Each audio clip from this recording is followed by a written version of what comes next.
Blog Talk Radio. Are you ready to take a bite out of the competition?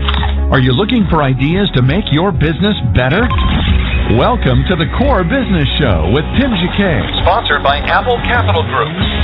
At the core of every successful business, you'll find people making a difference. And with each episode of the Core Business Show, we talk with those people, examine those ideas, and explore the strategies that make them special. Now, the host of the Core Business Show, Tim Jacquet. Good morning, and welcome to another episode of the Core Business Show. This is Tim Jacquet, your host. Today I'm going to talk about, real simple, the topic is 6 tips for getting government contracts. Real simple. 6 tips for getting government contracts. This is derived from, I'm going to give Inc. credit for this article. Even though I've done a lot of shows on government contracts, but these are just really 6 tips just to give you additional information. If you look through the other episodes, I'll show you how you start a business, how to approach a contract officer, how to do a lot of stuff with government contracts, how to get certified in detail, how to get a GSA contract, all types of things. So we have early episodes that you can kind of listen to that when I started, that's what I focus on is a lot of government contracts. So here's 6 tips for getting government contracts or more government contracts. From the article, you can look at our website. I have a partial of this article and some highlights, but you can get it also off of Inc. magazine. So let's kind of shoot off this real quick. Number 1, I'm going to name all 6 of them, then we'll go in detail. Number 1, reality, know your business.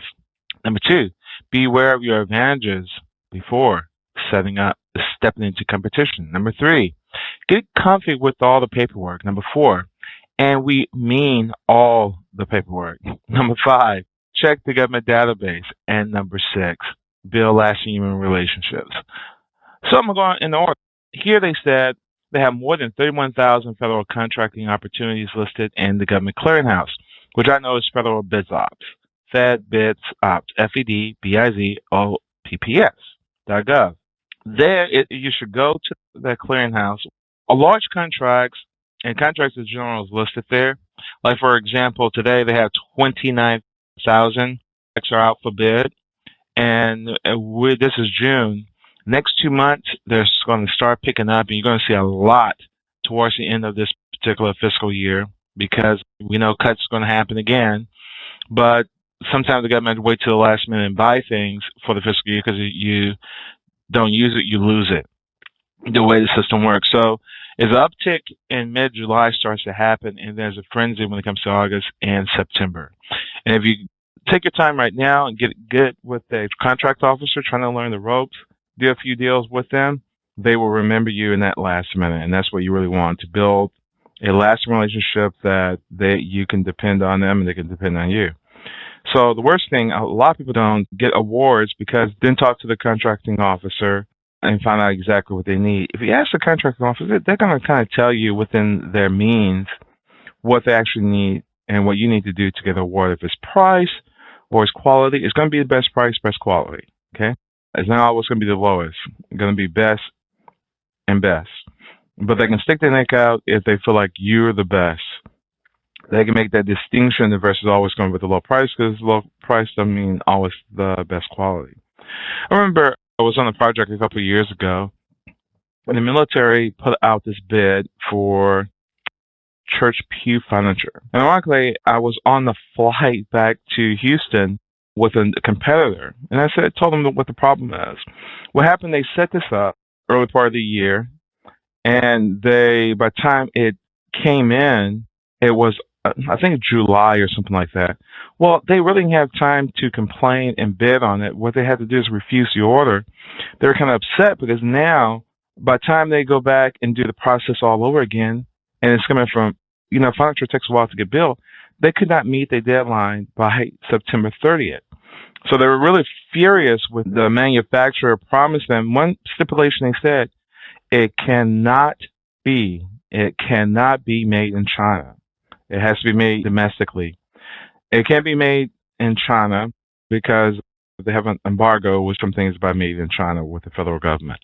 So anyway, one of the option is it has to be made in the U.S., which is not really hard to do for furniture.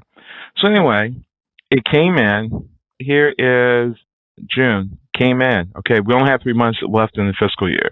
You have June, July, August, and September. September, you can't do a whole lot in rebid the process. It takes 90 to 180 days to put a contract out on Fed BidSop. So what happened? They were kind of furious because by the time June came and it came, was en route. This means the pews, when they came there, they couldn't do anything. They had to refuse delivery. They were kind of thin. They were like, they didn't meet specs, and then they had made in China. They were furious because they couldn't accept it because it was made in China. Now, here's the part they were really furious about, because now we're in June and only have 3 months left. Yeah, you have June, but you got to prepare new documents, which takes some time, get approvals, put it up, get it bid within a reasonable time, and to get it shipped. Even if you put it up and you set a timeline of 21 days or 30 days, that's mean you're in July. The time you set the bid can take 2 weeks. You're in almost the end of July. Okay. By the time to be able to get the things to you, it can take 90 days or more to get furniture to you, because it's heavy, it has to be shipped, and it has to be installed. Everything has to be done by September 30th, and they couldn't get it done. So they have wasted $100,000 on pews. It wasn't $100,000. It probably was like $50,000, I think, on pews. And for the chapel, and they were just really furious because there's nothing really they could do. It's one of the nightmares they really hate. Ironically, I was on the flight back in the same month, June, and I told them, reach out to them because they have this predicament. Don't know what happened with that particular contract. I know they refused the other contract, and all they did, the shipping company left it on their front lawn. That's where it remained, in the boxes, and they refused acceptance because it was made in China. So again, it's one of those particular situations. I'm going to go ahead and move on. So again, really know your business and know what the contract says, okay? You can also get training with SBA, the economic zones for the SBA. They can help you with all types of things. Also, SCORE can help you as well. Number two, and those are free services. Use them. Okay, number two, be aware of the advantages you're stepping into competition. Go to Fed BidSops. Look at your competition, who they are. Sometimes one-person operations, they're just putting their names out there. But take a look at that, okay? Also, here's your advantage. The government allows, kind of make the playing field, 10% of contracts need to go to small and specialized businesses. So, disadvantaged businesses, mainly. So in government, however, the model can turn heads, but they're called set-asides for women-owned businesses, for disabled vets, for disadvantaged groups, for underprivileged economic areas like hub zones, okay? They're inner cities. They actually downtown of every city in the United States pretty much is a hub zone, because they really don't have any. The people who live there are low income. However, really think about it, Fortune 500 companies are in downtown of every major city. However, they don't live there, so there's no economic, type housing there can balance it out. But the government allows them to do that to try to level the playing field. So anyway, they call hub zones. You can look at SBA website, type it in, and they'll give you information on how to get certified in hub zone. If you're in that zone, you can get certified. Disadvantaged groups can be across the board: women-owned business, minority business, disabled vets, A certification, and there's a whole page of certification that you want to take a look at. And it's a great program. Try to get it if you can. Okay, that's number two. Number three, comfortable with the paperwork. Make sure that you register with CCR and register first, and then CCR. Make sure you do all your paperwork. Everything is clean in CCR before you bid on the contract, because you have to be in a CCR before you bid on anything, because that's how they're going to pay you. Okay, number four, and all the paperwork. Make sure you read or have someone help you with the paperwork. There is something they could put in here regarding paperwork. There's a supplier connection site. Now, you can become a subcontractor. They have supplierconnection.net. There's some things you can take a look at to try to team with another company, a large company, because they are required to do plans to help small businesses and to to spread the wealth around. So kind of take a look at those. There are deals made with AT&T, Bank of America, Facebook, IBM, John Deere, JP Morgan, for example, Kellogg, UPS, you name it. They all have government contracts with the government, and they are required to have subcontracts part of their, and they have to have proof of that.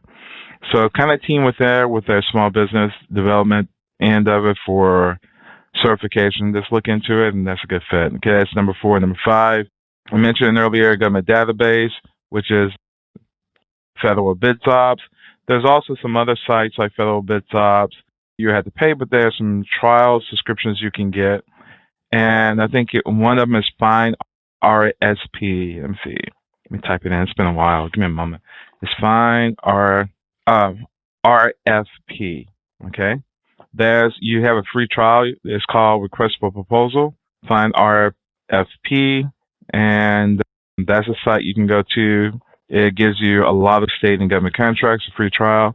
Other than that, for a region, it's like $19 a month, and for national plans, like $30 a month. There's some other sites like them. It's called Fed Vendor, getting you a free subscription. And it's plenty others like that, but let's just name those 2 so you can have that in your reference. Okay, let's go through the rest of the tips. So check the government database. Now just try and check and see what's out there. Number 5, check and see what's out there on Federal BidSops and see what things to bid on. Okay. Lastly, what's really important, you want to build lasting relationships because they're people. And if you build a relationship with a contract officer, then they'll throw you business. They'll give you business, but just build a relationship. Just talk to them. Say, hey, I'm new. I have a good business. Here's my capability statement. I have it on the ball. Here's my website. We're fast. We're easy. We take credit cards.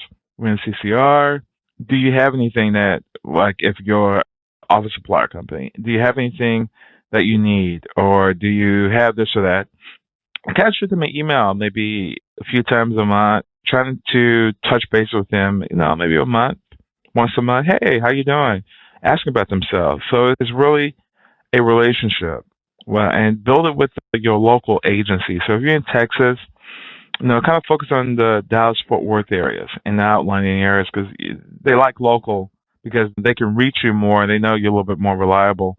They don't have to wait for anything because what happens if you are in Dallas and your company is in a different city, keep in mind they have to wait till it gets to you, then from you have to ship it to them. If you're here locally, then it's a lot easier because you will get whatever product it is here, or you already have it, and you get to them probably the next day because UPS was shipped anywhere in Texas or Oklahoma pretty much the next day. So anyway, those are my tips real quick. Re-highlight them again. 6 tips for getting government contracts. Number 1, really, truly know your business. Really know your business. Okay? Be confident in your business. Number 2, be aware of the advantages before stepping into competition. Number 3, get confident with the paperwork. Number 4, know all your paperwork. Number 5, check the government database. And number 6, building lasting relationships. So again, this is Tim with the Core Business Show. Thank you for listening. I'm going to break up. Well, I'm not going to play anything from my sponsor. What I'm going to do is go ahead and play the closing. Thank you for listening. Everybody have a great day. Take care. Thank you for listening to the Core Business Show with Tim Jacquet. For more information about equipment financing and asset-based loans, visit our website, applecapitalgroup.com. That's applecapitalgroup.com. Or call us at 866-611-7457. We hope you'll join us for our next episode. And remember, you can always get to the core via iTunes. You'll find all our previous episodes there. And thanks again for listening to the Core Business Show with Tim Jacquet.